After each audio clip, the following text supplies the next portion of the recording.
What's good, defenders? And the answer to that is not much right now, but that's okay. You know my voice.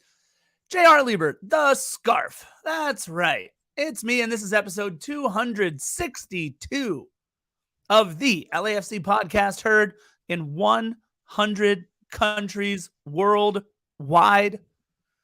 And sitting to my right, in world-famous Film Monster Studios, back from his jaunts through both the beautiful country of Canada and the beautiful city of Detroit, I give you, for today, apparently, Roy Philly Kent. Fudge!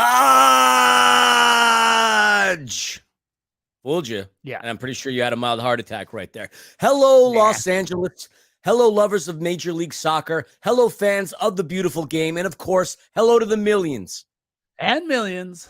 Of Defenders of the Bank listeners, episode 262, Tumultuous Times in Tumultuous Times in Texas. Yeah, man. Yeah, it was, it's been an interesting weekend, and we didn't really have a lot of time to promote this thing going live. Part of the reason why we actually went live today is lazy tendencies, Scarf. Lazy in the sense that if we went live, we knew we wouldn't have to edit or upload this later to YouTube. So I want to certainly thank everybody that has joined us so far and everybody that will be joining us, because we didn't promote this. We didn't think we would do this. Just didn't want to waste a half hour uploading it after we were done today. I mean, I always like to go live. I am perfectly fine with doing all this stuff live. I think it is so much fun. Ox, Smalls Kenobi, hello, everybody in the chat.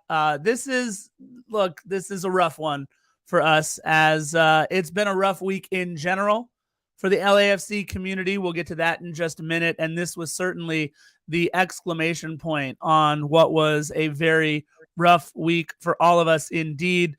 We want to remind everybody first that, of course, we are sponsored by Flex and flexpowertools.com. We've got all kinds of different fun events starting in the month of January. Lots of stuff happening with Flex and flexpowertools.com. So if you have any questions or need anything in the way of power tools, please head over to flexpowertools.com for a full lifetime warranty of everything you buy in 2023. And I want to remind everybody that the Mauricio Mo Facio Futsal Court in Southeast LA fundraising effort is still underway. Please head on over to lafc.com/Mo-Facio to donate. And I'm going to throw out a huge number today. And if you donate this amount, you go ahead and send us the confirmation that you have donated this amount. We are going to send you, because we have an order in as of right now for brand new Defenders of the Bank scarves. And we do have pins and other things that we are going to give away.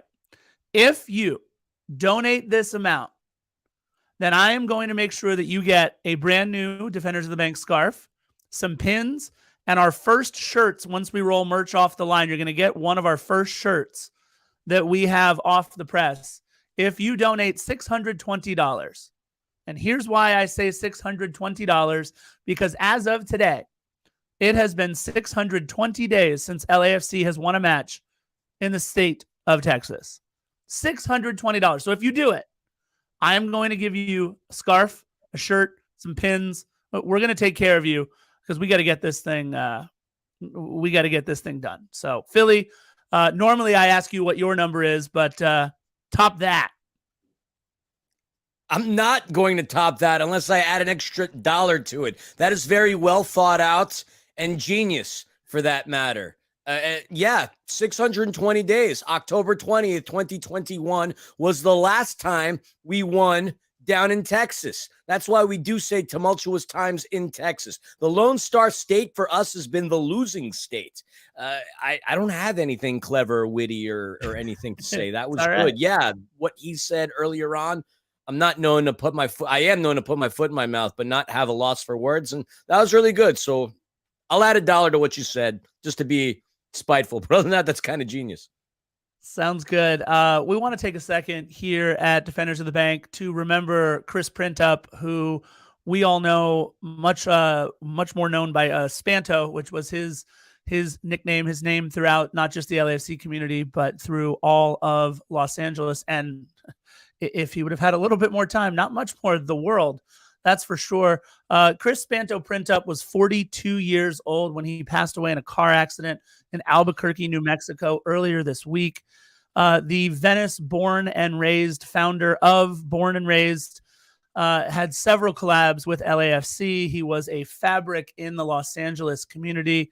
And his biggest collab, which was set to be a collab with Nike, was set to drop, I think it was July 20th or 21st. It has since been pushed back, according to reports, because of this. Chris Printup was LAFC to the core. He actually went back and forth on Twitter and social media with Galaxy fans. He let him know that I can't use the exact words that he said because it's a family-friendly show, but he stays with teams that are actually in LA, which he said several different times. He doesn't frick with. You could say that. There you go. Just an incredible loss to all Angelinos, obviously to his family and friends and the extended community. We just wanted to take a minute here to remember Chris Spanto Printup, 42 years old. Yeah, I mean, rest in peace indeed. It comes at such a shocking time because obviously that Born and Raised LAFC collab just came out and everybody was really excited a week ago to go out and purchase all that stuff. As you could see, Scarf did what Scarf does, and that's buy scarves because that's what Scarf does. It's crazy. It's just another example of you never know when your time's going to come. Obviously, we don't have all the details on what the deal was in Albuquerque, New Mexico, but regardless of what they were, enjoy every single moment that you can with your loved ones. Tell them you love them. Live life to the fullest. Don't sit around thinking that, I'll wait to do something. Do something immediately because tomorrow is obviously never guaranteed. And here's another example of that. A man who battled the streets, battled, obviously, so many things, battled cancer, for Christ's sakes, and succumbed to, of all things, an accident in Albuquerque, New Mexico. It's rough. 42 years age. That's Scarf. It's my age. It's shocking, and it certainly takes the wind out of all of our sails. So much love and respect to an LA legend. Yeah, if you wanted to know what kind of person Spanto was, the 2023 graduating class of Venice High School, every single member of the graduating class this year received a pair of the Nike kicks that he was set to drop worldwide. Every single member. He was obviously born and raised in Venice, California. For all of you out there, go Gondos. And it's just so sad. So just want to take a minute again. So rest well, Chris Spanto Printup, 42 years old. No easy way to segue from that to anything else, to be perfectly honest. But Philly, happy to have you back after you were at a wedding. You got to see a lot of your old fraternity brothers and friends up in. Now this was the Ontario that's in Canada, correct? Not the Ontario that's in the IE. Yeah, a flight, yes, a trip that required a stop in Detroit before a drive 2 hours north up the border. It's funny because just seeing all the signs for Ontario just made me cackle and giggle the entire way through because a lot of people thought I was calling games in Canada. Heck, people on the broadcast kept thinking that Ontario was in Canada. It was a good time, Scarf. It started out, interestingly enough, in Detroit because it was easy to fly into Detroit, rent a car, and drive the 2 hours rather than go to Toronto because you would have to go way past it, only to backtrack to it. And obviously, the bride and the groom recommended that aspect. So the reason for it, yeah, my fraternity brother, one of the most important people in my life, got married. So I was going to go out to Canada and visit him. His wife took a job as a professor at Western University in London, Ontario, the home of one Connor Kalopsis of 110 football, XRM, and soap opera star fame. And my mom, Scarf, you're going to get a kick out of this because you know my mom. She calls me the day before. She's like, "You're gonna need to bring a mask. The air quality around there is bad. Like you're gonna need this. This is gonna be so bad on your health." And my mom has a tendency to freak out when she reads things on social media and the internet. But when we got to Detroit, no joke, it was like walking through a smoky bar. It was unreal. The air was really bad. Like, you know that feeling you get when you're really like 1,000, 2,000 feet elevated above sea level where it's a little tough to breathe? Yeah. It was like that. It was nasty. It stunk. And you could see the toxicity in it. I couldn't believe it. Air quality, 164 AQI. Awful. But then You we drove to don't want a Canada. high number in that, by the way. But then we drove to Canada, and it was awesome. The wedding was great. About 15 or so of my fraternity brothers that were there. And just to piggyback off a moment of live life to the fullest and all that other stuff, it filled my heart and my soul seeing a lot of those people. And it sucks that I can't enjoy the time with people that I loved and had so many memories with on a consistent basis. But again, tell your loved ones out there you love them on a consistent basis and make those plans. Take that trip. Do what you got to do, because life's not guaranteed, man. And sometimes life is just a collection of all those beautiful moments that you have come across, not necessarily lived consistently. And that was a beautiful moment, seeing people that I love dearly and getting to hang out with my brother-in-law. It was just amazing, man. It was a really good time. And the stereotypes of Canadians being nice, it's so true, because within 5-10 minutes of you picking me up at the airport, I wanted to kill everybody at LAX. I never felt that way in Canada, just FYI. Well, look, we're happy to have you back, my friend. Let's get into the news and notes before we talk about the breakdowns in Dallas. First of all, we do this day in LAFC history. We're going to move right past that real quick and say congrats to our 4 All-Stars. 4 All-Stars for LAFC. You might be thinking, what the heck is Scarf talking about? We only had 2 All-Stars named to the match against Arsenal, and I would say you are 100% correct. But we've got some MLS Next Pro All-Stars we want to recognize as well. Philly, Ryan Hollingshead getting his first All-Star call-up after, 10 seasons in Major League Soccer. He is extremely grateful for the opportunity. And the one that I would have to say is the no-duh selection between the 2 for LAFC would be one Denny Bawanga. So we've got 2 guys representing our club in the big game. And then a Johnny Nixon and Adrian Wibowo. Please remember these names. A Johnny Nixon and Adrian Wibowo, both named to the roster for the MLS Next Pro All-Star Game, which is actually being held at the Naval Base in Annapolis, Maryland. If I've ever wanted to go to a match before, I want to go there. I've never been on the Naval Base. I think that would be so cool. Congrats to a Johnny and to Adrian Wibowo. But Philly, I have some thoughts, but your thoughts on Ryan Hollingshead and Denny Bawanga representing LAFC as All-Stars. Denny Bawanga, a no-brainer. I mean, top 3, top 4 in the league in scoring. I have to double-check the statistics. I think he might still be 2. I don't know. I just feel like he hasn't put in a series of goals in a long time, even though he has. No-brainer. And then Ryan Hollingshead, a coach's choice selection. Very well thought out and a heck of a defender. And it came at a really good time. Ryan Hollingshead, having played at FC Dallas for a long time, getting the good news before going back. We thought that would add a little pep to his step down in Frisco, Texas. But I'm happy for him. Coach's selection, whatever. It could have been a fan vote. And after watching one Tyler Miller, you have to question what Coach Wayne Rooney thought in terms of selecting the teams that he did. Tyler Miller, put up a foul play. And yes, in honor of a certain listener that loves our show, I'm with you. I'm over Tyler Miller. It's just now let's go back though. Miller. Ryan Hollingshead, you mentioned it. The coach's selection. Yeah. That's kind of neat when the coach is Wayne Rooney, right? Like, this is a guy, this isn't some guy who's just been looking at video and who maybe played in high school for a little bit, then got his coaching license and is playing all the way up. And now here's coaching in MLS. This is Wayne Rooney that's saying he wants you on his team. I like it. Play Arsenal. Because Wayne Rooney, first of all, Wayne Rooney knows Arsenal, Philly. Wayne Rooney knows what it's like to go up against Arsenal. And for Wayne Rooney to say yes to Ryan Hollingshead. Now, granted, he did say yes to Tyler Miller being an all-star. And Tyler, I love you, buddy. But híjole madre, these couple of goals you've given up in the last couple of weeks is just rough, brother.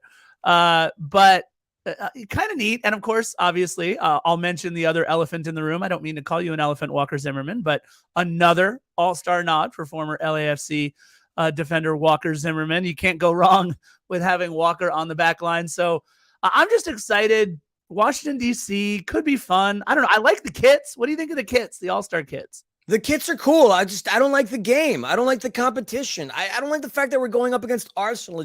It's so dumb. If we lose that game, it just puts a nasty look on the league. I'm happy for Ryan Hollingshead. He deserved to be there. I'm happy for Denis Bouanga. He deserved to be there. You're right. Having Wayne Rooney as a coach is cool, and he certainly knows Arsenal, but he also knows his way around a bottle, hence why he chose Tyler Miller, because you got to be drunk to choose Tyler Miller as your goalkeeper. I love the kids. Though. I love the concept of the All-Star game. I just absolutely despise when we put our best against a team from Europe. It doesn't matter who. It just I like the Liga MX thing. This thing playing Arsenal or Juve or whoever else, it blows, man. I'm sorry. I don't like it. It blows. No, look, I actually completely agree with you, Philly. I think playing these European teams, as much as, look, it's really cool to see but do you imagine, Philly? Imagine the other way. Hold on. Declan Rice just signed with Arsenal, right? Lame. You imagine? Oh, Declan Rice is going to come over, play a little, maybe 15 minutes in a friendly, and something happens at Audi Field where he blows his knee out or whatever in the MLS All-Star game. Do you know what the Gunners fans would do over there? They would riot. They would burn down the building. I don't know what would happen, but do you imagine if something happens the other way around? I'll say this. My biggest problem is that MLS changed what they did in the very beginning. There used to be a team from the West and a team from the East. And I'll say this, those teams weren't nearly as talented as a team that you could put together from the West right now. Do you imagine being able to have a guy like Jesus Ferreira and Denis Bouanga on the same front line? Have a good time, whatever keeper you're going to put back there. Tyler Miller, there you go. All right, Tyler, stare down Denis Bouanga and Jesus Ferreira coming at you in the middle of an All-Star game. The clubs are so much more talented right now than they were when MLS first started this thing. And then they did this East versus West thing, which I think would be great. Back in 96, I don't want to go back to most of what we did in 96, but bring it back. East versus West. I want to see it. 100% agreed. Not only are the players better now than they were in 96, and no disrespect to the players in 96, but, if we went back in time and pulled you and brought you now, you'd get smoked like a brisket. That's neither here nor there. But there are also more teams. There are far more teams right now than there were in 96. And so it would only make sense to have a West versus East All-Star game. And for all of us as fans of this league, I'm sure we would appreciate that. And I'm sure we would love to have representation from every team, our favorite players, going out there and battling it against each other. That makes it more compelling to me, rather than going out there and playing a glorified friendly against a club from, across the world. It's dumb. Go back to that. Don Garber, we talked to you during the MLS Cup final. We know that you're a big fan of the pod, even though you didn't listen to us. We won in Las Vegas on MLS. Now we got San Diego, whatever. Scarf's idea, East-West, let's go back to that. And I think we've talked enough about the All-Star game. Philly, I have good news. We get another chance to have LAFC automatically debit money from our credit cards. This is very exciting. The cash register noise. I know, right? The 2023 Campeones Cup is set Wednesday, September 27th at BMO Stadium. And of course, we get Gignac, the match we wanted in the first place. Tigres heads to LAFC for the 5th edition of the Campeones Cup. MLS has won the last 3. The only one ever won was the first one by Liga MX in 2018 over Toronto, and of course that was Leon. Tigres. No, Leon won the Campeones Cup. No, really? Leon won something. They did. They won the Champions League just against us not too long ago. No. Before that, didn't they beat? I don't know, man. I don't know. I just got back from Canada. I don't know. Listen, I'll look it up. Everything is true on the internet. I found it on the internet. So either way, MLS has won the last 3. And we get a chance September 27th, BMO Stadium, Campeones Cup. Okay, Philly, it looks like one of my favorite players to ever play in black and gold is actually coming back. Are we going to get to see the big sombrero, Mamadou Fall, come back to LAFC? It looks. Wait, hang on a second. Let's go back to this Campeones Cup real quick. You said Tigres is the only one who won? Yes. No, NYCFC won last year against Atlas. No. The only Liga MX team. Okay, never mind. All right, back to Mamadou Fall. Sorry, this is where the jet lag starts to come in. That's okay. Philly, your thoughts? Steve Cherundolo has been talking very positively recently in press conferences about the maturity and the steps forward in growth. Mamadou Fall on the back line for LAFC? It comes at a pretty good time. I don't know how long we're going to get to hold on to the young man. Obviously, there's a transfer window that opens up July 5th, but he would add a much needed piece to our puzzle. As you could see, once we took out Giorgio Chiellini, the whole thing fell to crap.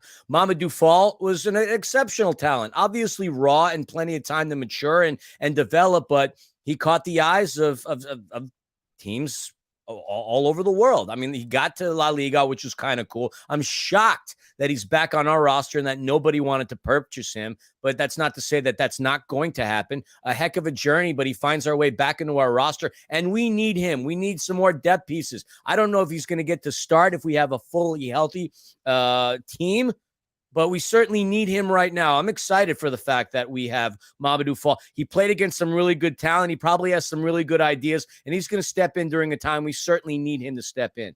Philly, we have an all-time great in Giorgio Chiellini.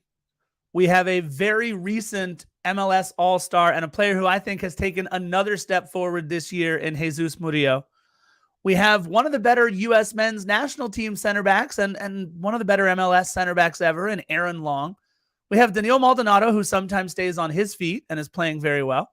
And now we have Mamadou Fall. This all of a sudden, if everybody gets healthy and everybody comes back, it goes from a position of who in the heck are we going to put back there to how do we decide which one of these guys to put back there? It's going to be a lot of fun. Look, we don't know what it's going to look like yet. And speaking of which, Aaron Long still with the U.S. men's national team. He did not play in their 6-0 victory over St. Kitts and Nevis, but he will have a match today. This is July 2nd that we are recording this against our previous thorns in our side, Trinidad and Tobago. It is a massive match for the U.S. men's national team, as we really do need to secure first place in the group to avoid playing, I think it's Mexico and Canada in the quarters and the semis. I would like to avoid that if we can. Take the easiest road as possible. So we'll see what kind of burn Aaron Long gets. Philly, are you sad about Bob in Toronto and his buddy Mike Sorber? Your thoughts? Not even in the least bit. I was obviously sad to see him go from LAFC because I had no idea what the future would hold and who would be available. Bob, his time was numbered. You can't have that kind of a roster. You can't have that much money being spent on bringing players and have the kind of record that you had. The Italians obviously did not like nor respect Bob. And as a result of that, he started losing the locker room really quickly, far quicker at Toronto than he did with LAFC. But that opens him up to new possibilities. We have Soccer USA in the chat saying he could go to San Diego. There's talks about him going to a club where he did have some success in the past, in that of the Chicago Fire. So while Bob might no longer be in Toronto, he won't be out of Major League Soccer long. I'm pretty sure about that. But he deserved to be fired. There's no reason Toronto should have held on to him. Look, he's a good coach, but Scarf, I think he's a relic, a thing of the past. We talk about college basketball all the time, and how you like to stick the fact that Syracuse beat Indiana the last time they played. A guy like Bobby Knight, a legendary coach, a hard-nosed coach, while successful in that era, would not succeed with kids these days. Bob's stern ways are going to fall upon deaf ears the longer he remains a coach, because kids these days aren't trying to listen to a hardcore, domineering, commanding disciplinarian. They need somebody who's a little more empathetic and a little more soft-spoken, a.k.a. like a Steve Cherundolo, or even like a Brian Schmetzer. Brian Schmetzer's a more chill kind of a guy. But congrats to Bob. I mean, I say that with, tongue in cheek. He'll be in Major League Soccer, and we'll see him again real soon. Yeah, we'll see how that goes. Somebody else that needs to get fired is whoever designed those league-wide Captain America All-Star warm-ups. Garbage. They sold out, right? LAFC's sold out online. That has to be because they made 12 in each size. I don't even know. I saw it on, who were they interviewing? Dominic Baggi of FC Cincinnati. They were interviewing Dominic Baggi, and they made him wear it during the interview. And good God, it's so Marvel and MLS teaming up. You're thinking this is going to be sick. Maybe LAFC gets like a Black Panther inspired kit or like a black suit Spider-Man kit, something. Look, I'm a giant nerd. I'd be all for any of those things. Those were awful. Whoever designed those, get out, go home. You're done.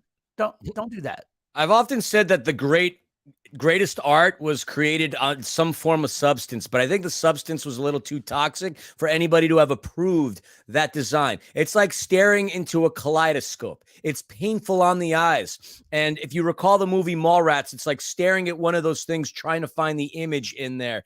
But I wouldn't want to stare at that thing for any longer than I had to. I looked at it, and you always want to trust your gut initially. I hated it. I will not spend the money on it. It's crap. It sucks. No, thank you. Yeah, I just want to real quick. We're doing this live. I just got a tweet from Tom Bogert about Chicho Arango. Oh, I'm just so sad. I can't.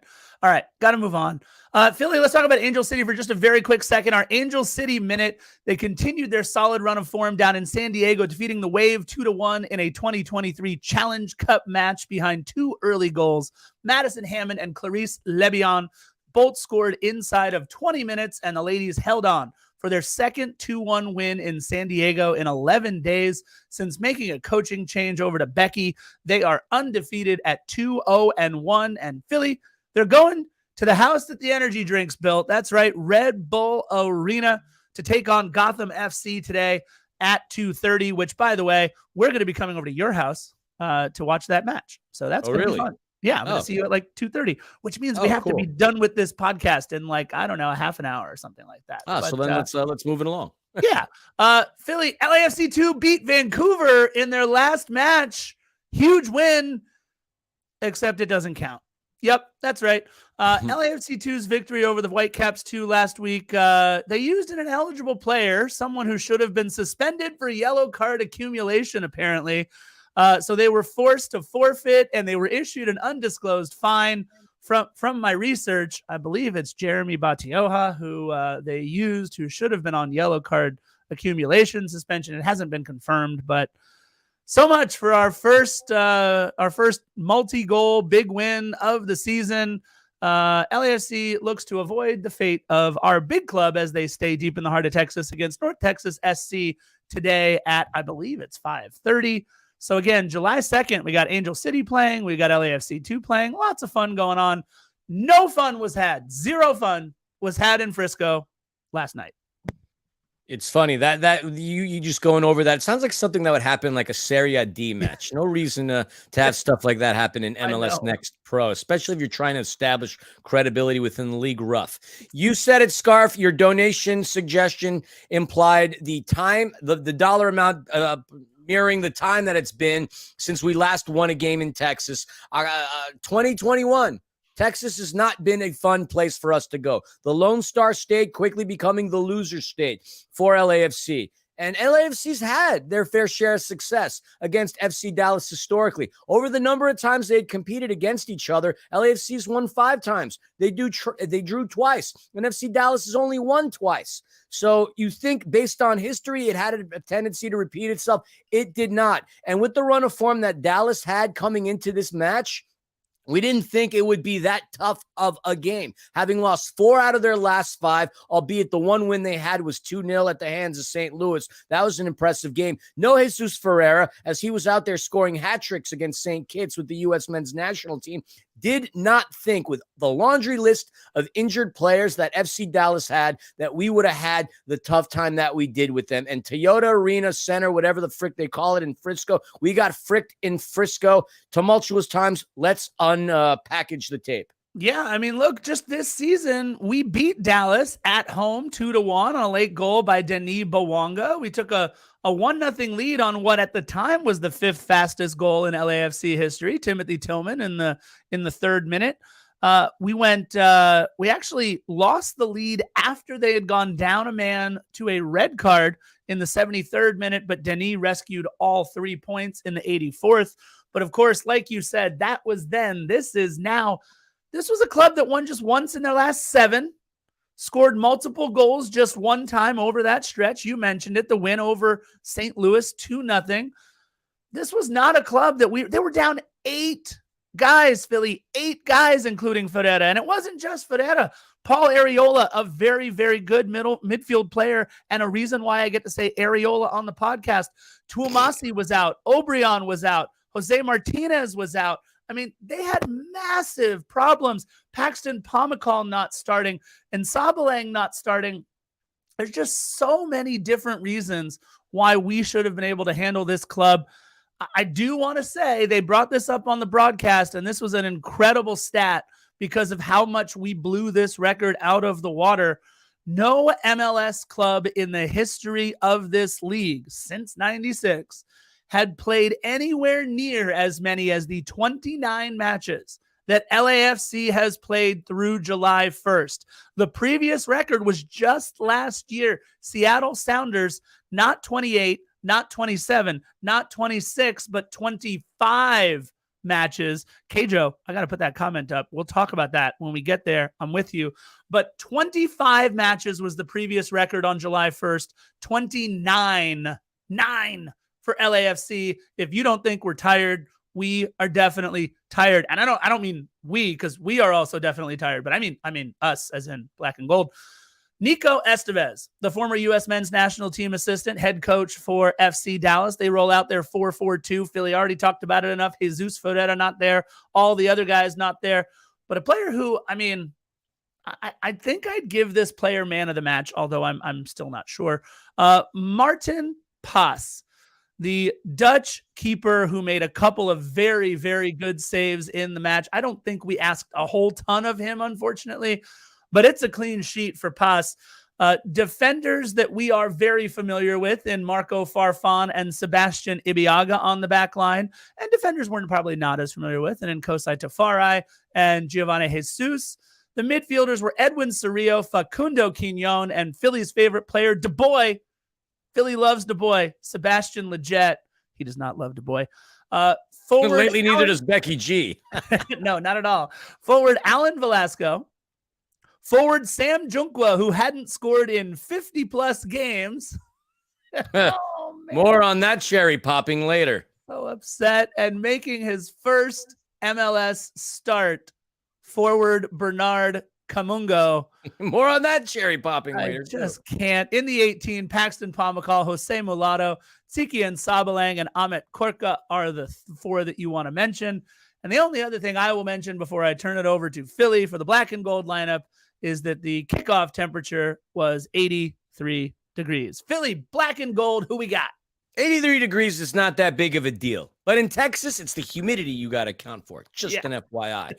Making his 60th MLS appearance is one John McCarthy in between the pipes for LAFC. Cheeky Palacios making his 80th start as a member of the Black and Gold, which is kind of crazy if you think about it. I still feel like Cheeky got here a year or two ago. 80th start, that's nuts. Giorgio Chiellini, who was a godsend in the first 45 minutes of this game, not so much the second 45, not because of play, but because he wasn't there. Daniil Maldonado, and returning back to FC Dallas, Ryan Hollingshead.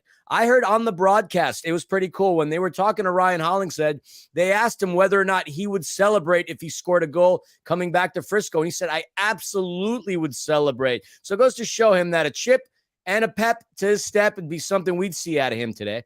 Timothy Tillman, my player to watch in today's game, making a start. Ilya Sanchez sporting the captain's armband. Eric Dueñas, the young man, making another appearance starting for the Black and Gold in the midfield. And up top, we have our triple Bs. Love to start calling them the killer bees, and I'd love for them to beeline a little better and finish and score a goal. But up top, we got Stipe Buke, Denny Bouanga, and Matsi Bogusz. As far as the 18 is concerned, if we're going to go through that, of note, we had Kellen Acosta back into the lineup, thank God. Carlos Vela. We had Nathan Ordaz and Mahala Opoku, all of which would make an appearance. And rounding that out, Diego Rosales, Daniel Crisostomo, and the pelvis himself, Julian Gaines. And, of course, we can't forget about good old Uncle Eldon. Eldon starting as starting on the bench as the backup keeper for LAFC. And that's your lineup, managed by Steve Cherundolo. Yeah, Philly, Cheeky Palacios, man. I remember when I was there when he came in from the airport. Yeah. I have that photo. We have that photo. I think we posted that photo. We did. It seems He's like such only a tiny dude. seems like only yesterday. That being said, you mentioned his 80th start or 80th appearance, I guess, for LAFC. 80th start, actually. Wow. Okay. 60th appearance for J-Mac. We're gonna have to wait for number 81, unfortunately. Gonna have to wait for number 81. More on that in a little bit. Soccer USA. Let's remind us about this question after we go over the match. It was a tale of two halves. Philly, you mentioned it with Giorgio Chiellini and Timothy Tillman in the first half, we looked great. I'll say this. I loved almost everything about the first half of play. We looked like we had, as Philly has been saying a couple times, a little bit of pep in our step. I think a lot of that was due to Mati Bogusz. I think Mati Bogusz was the best player on the pitch, not named Giorgio Chiellini in the first half. And even then, you can make the argument that Mati was better than Giorgio in the first half. Mati looked incredible. I was really happy. I just felt like first half, second half, obviously, two totally different halves. But again, we can't finish, and we didn't look that dangerous inside the opponent's 18. And that's the biggest issue I think that we have here. What I loved, Philly, right at the start of the match, I'm used to it being Daniil Maldonado. I'm used to it being Jesus Murillo. I'm used to it being maybe even Aaron Long at times. I am not used to seeing my boy, Giorgio Chiellini, being the one that's pushing up in this match, playing inside the attacking zone. Giorgio Chiellini playing up at center back at age 30. Is it 39? Did he just turn 39? Is that right? Oh, my goodness. I love it. 38, I know for a fact. I don't know if he just turned 39.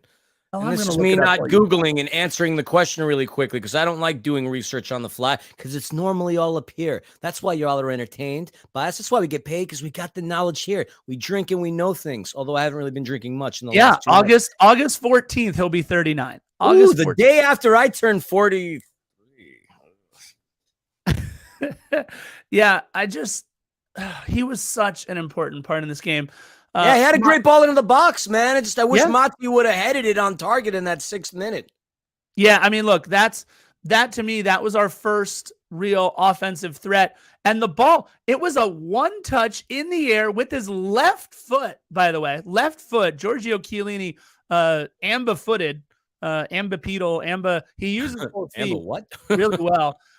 What a great pass from Giorgio Chiellini. Mati over the bar on that one, but what I love about that play too, Philly, wasn't as much the pass. It was that Mati was ready for it. Yeah. He was already in position. The kid is 19 years old, and he's already playing with Giorgio Chiellini in that like symbiotic relationship that they have already. I absolutely love it. I did not love the stupid yellow card. He was my player to watch. And Philly, do you remember why I said he was my player to watch? I said he would be my player to watch because I said he'd be pissed off about not making the All-Star game. Well, he played pissed off, but here's the problem with Cheeky Palacios. Sometimes we get good pissed off Cheeky Palacios, and sometimes we get bad pissed off Cheeky Palacios. Now, his defending in this game was fine, but in the 8th minute is exactly where we got bad pissed off Cheeky Palacios. A yellow card off a foul from behind. And I believe, right, if our research is correct, Philly, he is going to miss the Carson match due to yellow card accumulation. It's frustrating because we know how talented he is and how important he is. And I appreciate the fiery competitiveness of it. But that was a stupid foul beyond a shadow of a doubt. And it not only cost us this game because it kind of prevented his ability from being a little more aggressive defensively, but for him having to sit out a game, that's going to hurt us even more. So he needs to do a better job at finding that balance between playing pissed off positively and negatively. You can't let your emotions get the best of you in any set of circumstances.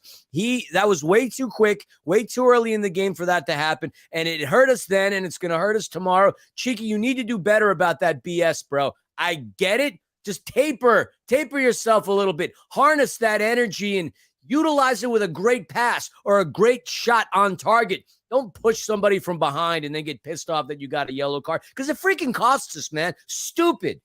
You should know better. You're 80th start in this league. You know how the officials are. You can't do that kind of crap. Yeah, especially this official, by the way, a very experienced official who I thought he was fine. I thought he missed a couple calls both ways, but I think he's one of the better pro referees. He escaped he escaped Ukraine with his family due to the conflict there and has been reffing in MLS for the last year or two.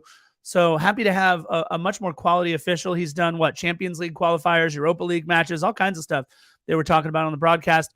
We got a little lucky that he was paying attention in the 9th minute as John McCarthy fouled in the box. So he coughed up the ball. It went in the back of the net, but it didn't count.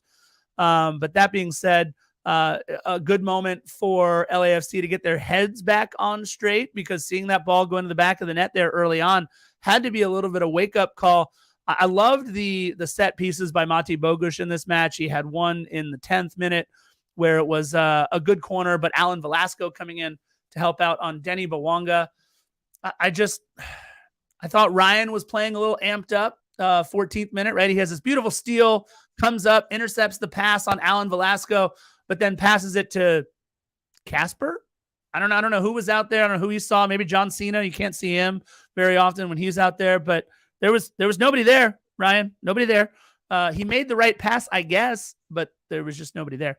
And then Philly, a really nice job by Danilo Maldonado staying on his feet in the 17th minute. Proud of him.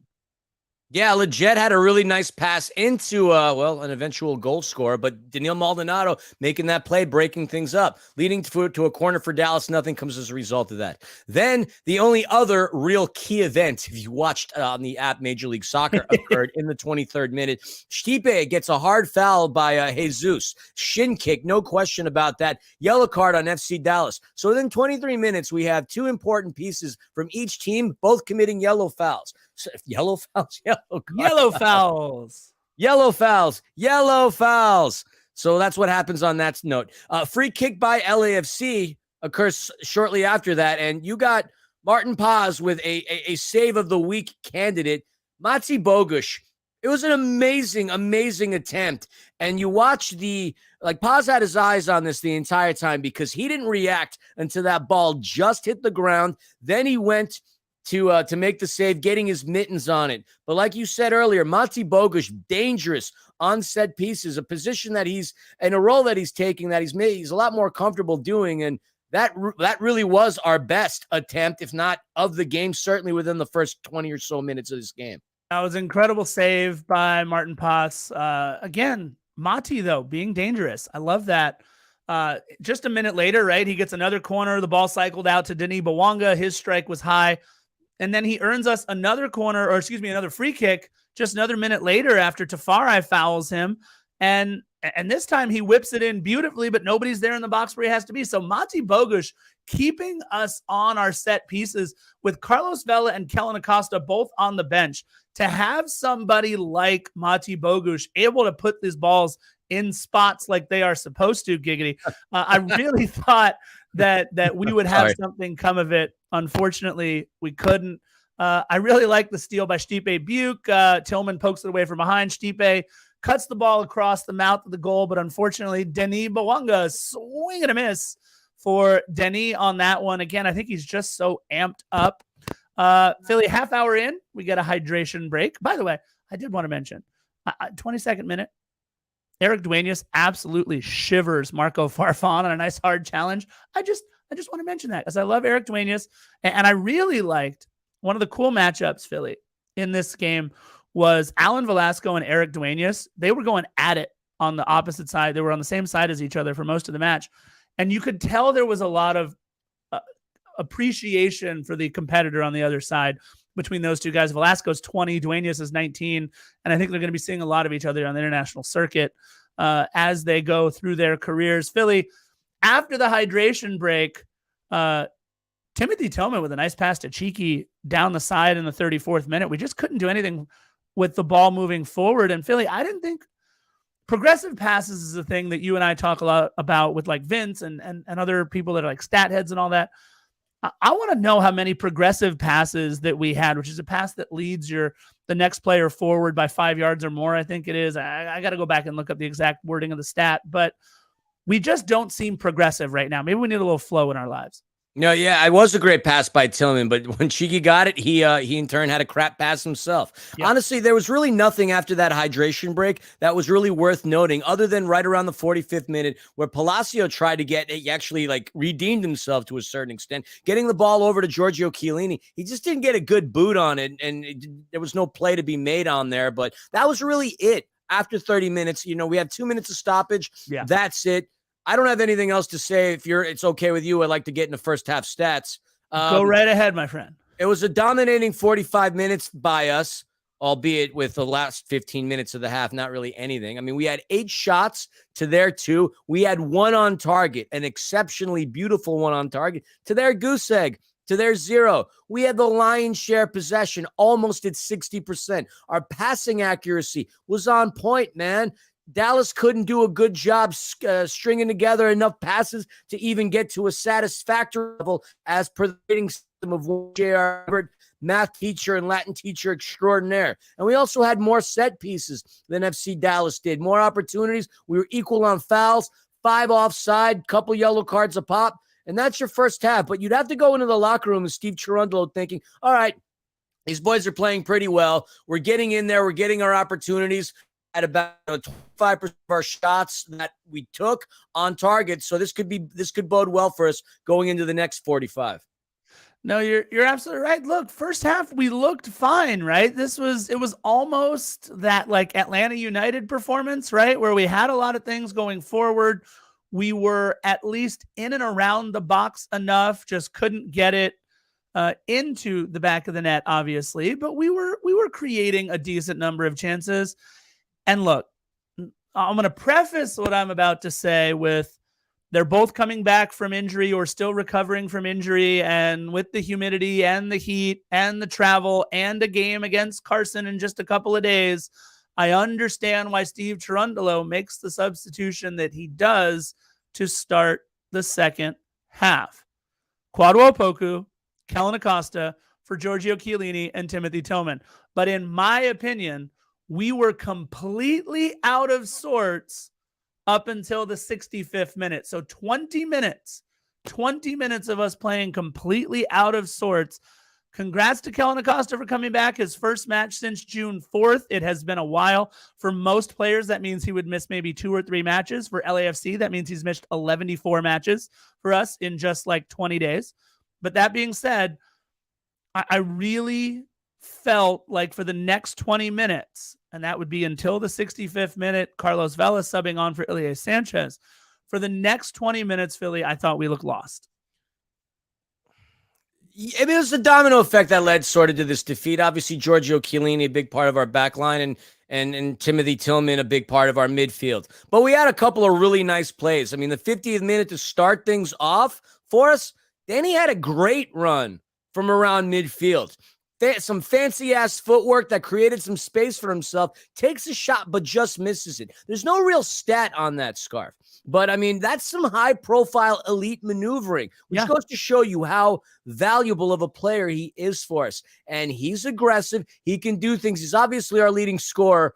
But once again, when he doesn't convert, we don't score. It's either him or Carlos Vela to some extent. Otherwise, we're putting up goose eggs time in and time again.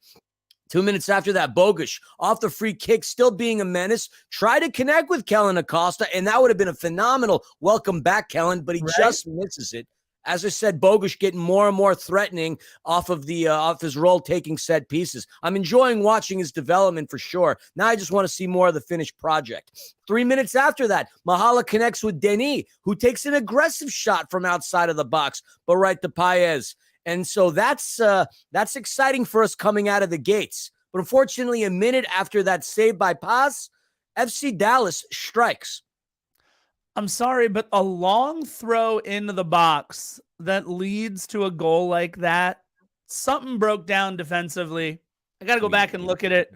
Was that Ilie Sanchez that couldn't quite get to it, got muscled off? I think it might have been Ilie. It just awful, slow, lazy defending. I don't know where John was on the play, but John certainly didn't look like he was where he needed to be on that. It was kind of the way that Giorgio scored his only goal, right? That little toe poke as the ball kind of fell to his foot. It's exactly what happened to Kamungo, but Kamungo, it came off of just an ugly, awful set piece. Really frustrating that's how we give up a goal. And look, I know we got Maxime coming back in the next couple of months, maybe a month or so is what we're hearing. I don't know. But a couple of soft goals recently by John. I know, look, we are massive fans of John, but that one was a soft one to me. And I think he needed to be a little bit more aggressive. coming completely against the run of play in the 56th minute. LAFC is now down 1-0. It was like a scene out of the Matrix where everything all of a sudden slowed down. Yeah. The ball off off of the throw in. I think it was Jesus who had the throw in. Yeah, it made some contact with Safari, but then the minute it plops in front of Kamungo, it's like time stopped. You saw him, you saw where J-Mac was, and they both sort of went at it very, very slow.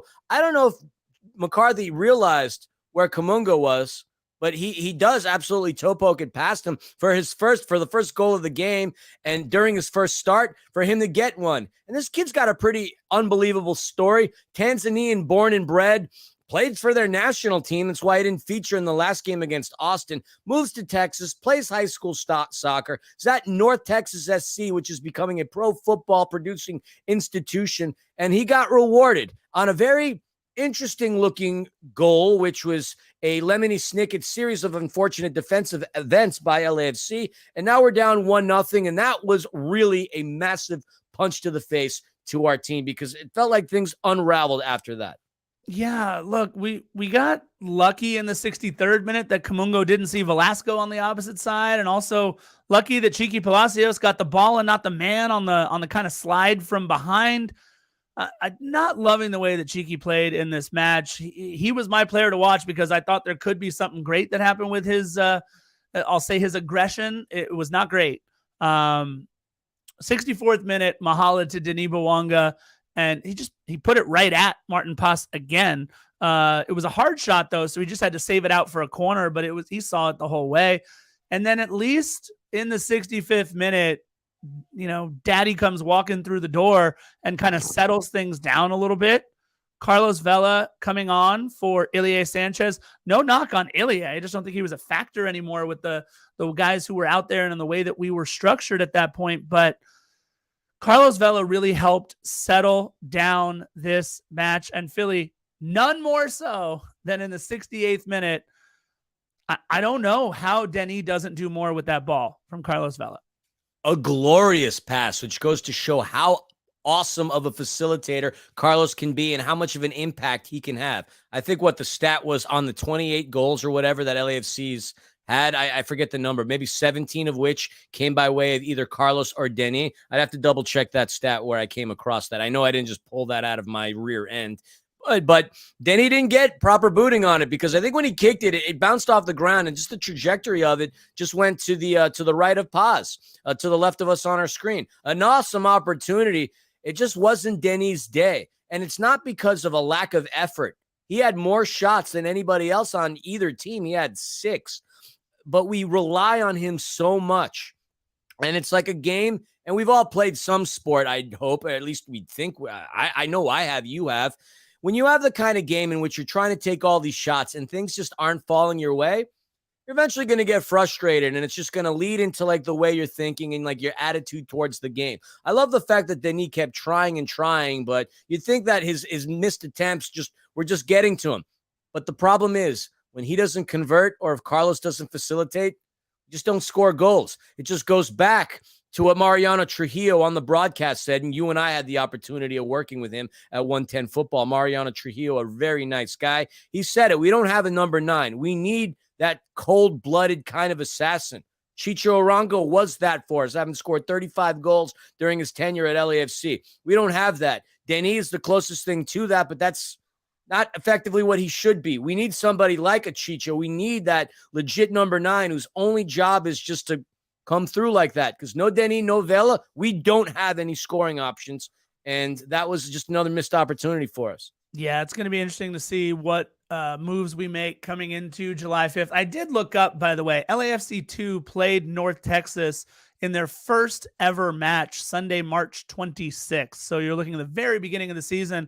Starters in that match for North Texas SC would be a Bernard Kamungo and Mulatto, both on the front line. So this is a kid that was starting for North Texas at the beginning of the year in Kamungo. By the way, also starting for LAFC 2 was Eric Duenas, Nathan Ordaz, Diego Rosales, and Julian Gaines. So it's not like we had some scrubs out there, but he's definitely, this kid Kamungo has come a long way in a very short amount of time. Hydration break in the 70th minute. Nathan Ordaz coming on for Eric Duenas in the 80th minute. I mean, I not a ton to really talk about here. Paxton Pomykal comes back onto the pitch for the first time since June 7th for Alan Velasco in the 82nd minute.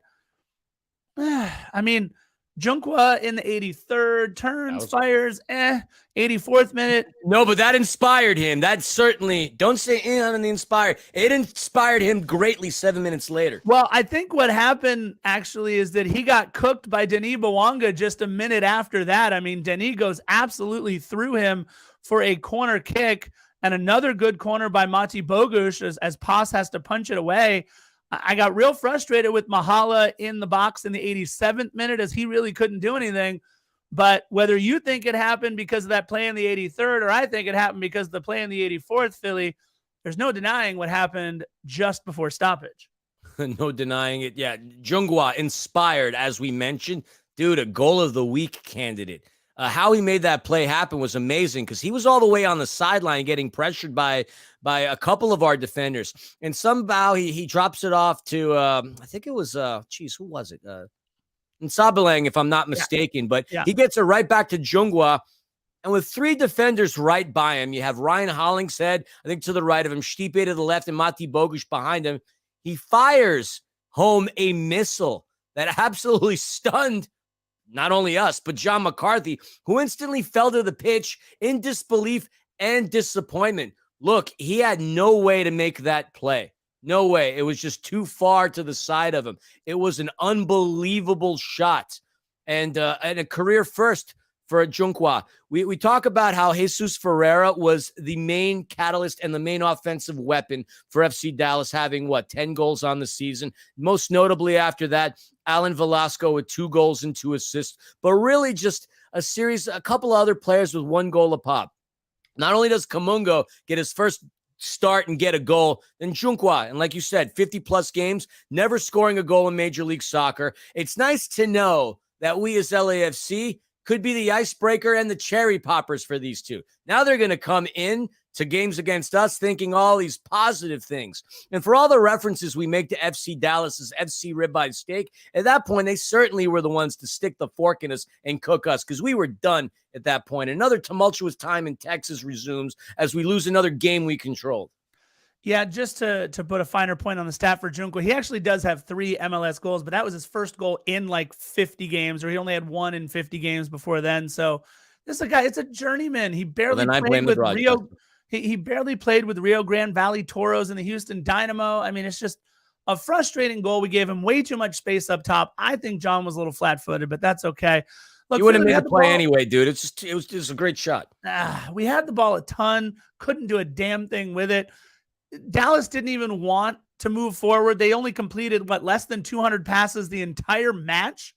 You're talking about they averaged basically 2 passes completed a minute in the match. This is one of those where we just sucked. It's really frustrating. I mean, you want to go over the stats, we'll get into the schedule, and then we got to look forward to this match on the 4th.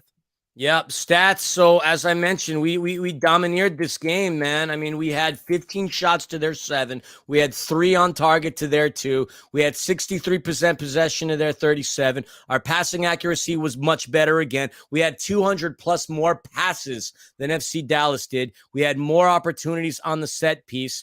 We had way more offside than the other team did, and we had more offensive threats. The expected goals for us, we should have won the game, although that's a stat that is what it is. I think it was 1.13 to their 0.85, but they were a lot more deadly on the set piece from that perspective. There's your stat line. And the unfortunate thing is this is our 7th loss since May 23rd. And that loss started this out. It happened to be against the team that we're going to be playing on Tuesday, 4th of July. Time to exercise those demons. But yeah, they're your stats, man. I mean, heading into this July 4th game against the LA Galaxy. Yeah, 7th loss in our last 10 matches. We now sit 2nd in the table as St. Louis wins and we lose. They are now on 35 points from 20 matches. Their goal differential of 15 starting to become a little bit of a concern because now it looks like we need to overcome them not just on points, but maybe on goal differential at some point. We sit tied on points with Seattle at 32 and tied on goal differential at 7, but we do have 2 games in hand against the Sounders, which is nice. Also, don't look now. Despite a -5 goal differential and Chicho Arango not yet playing, RSL has climbed up to 4th with 30 points, just 2 points behind LAFC. And Dallas, with this win, moves to 5th on 29 points. Look, for the race for the Shield, we talk about the Shield. We're 12 points back with 15 matches to play. It's going to be real tough to catch Cincinnati. 12 points back with 15 to play. And Philly, this match is our first of 5 in 15 days, because of course it is. Why not?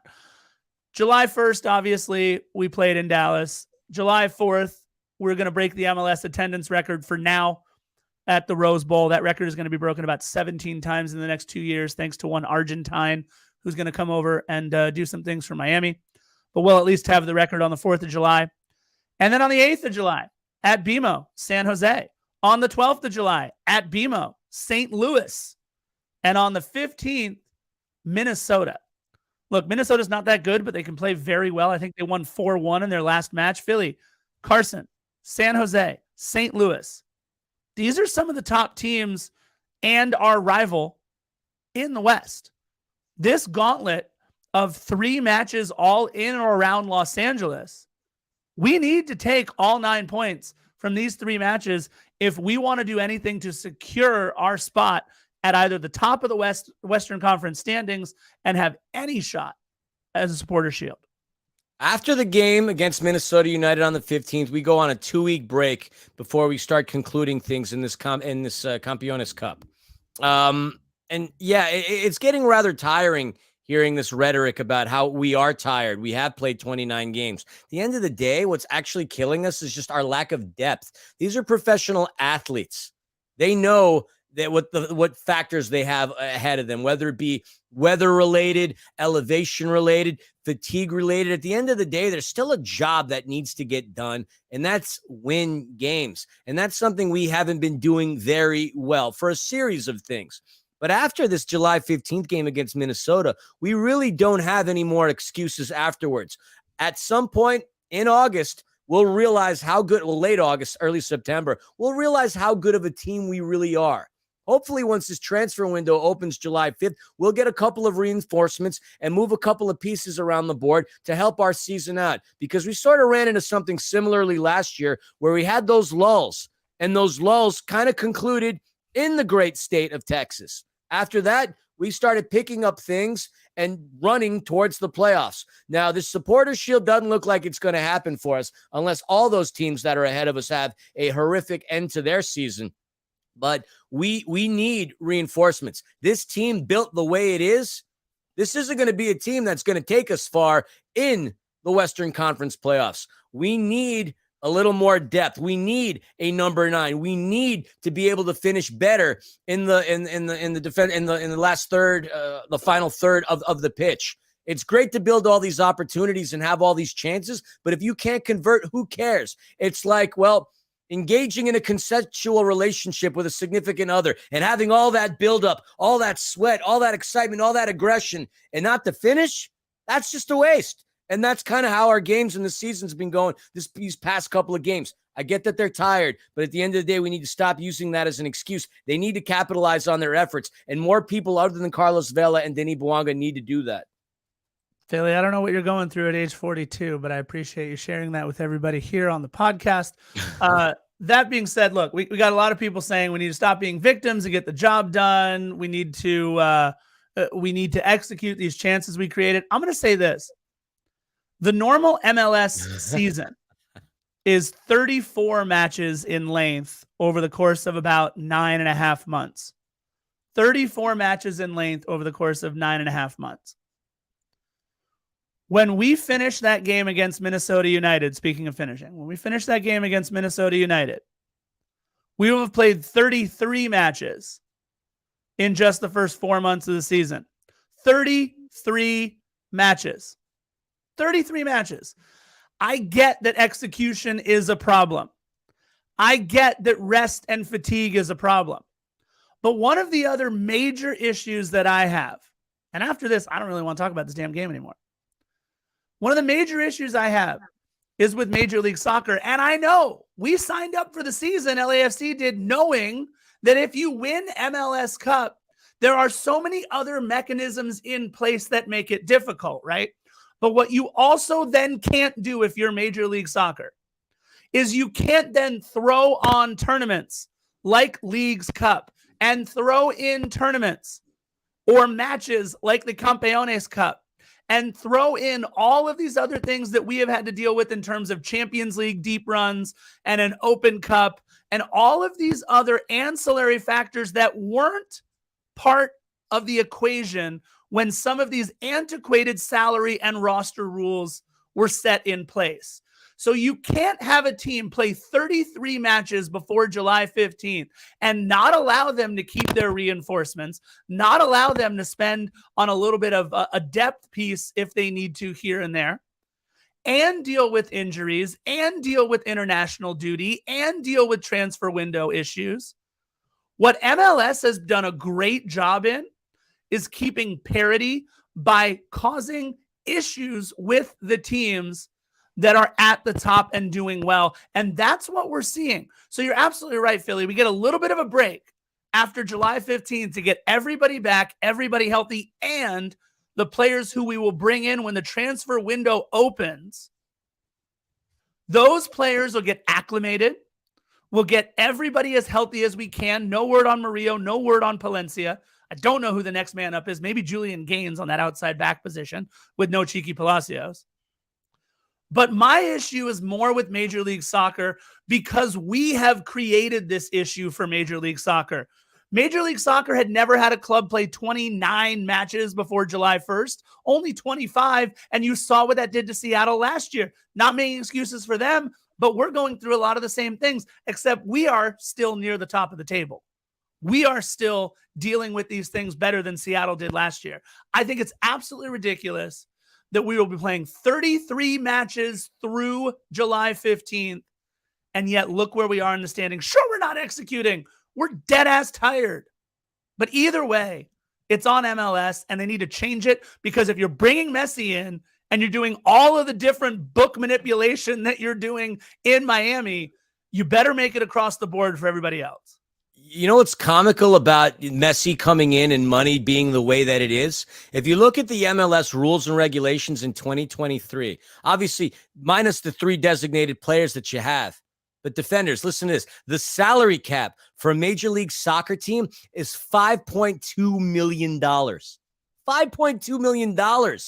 Messi has that in a sock. $5.2 million. The max TAM salary, targeted allocation money, which is something that Chicho Arango was on, $1.6 million.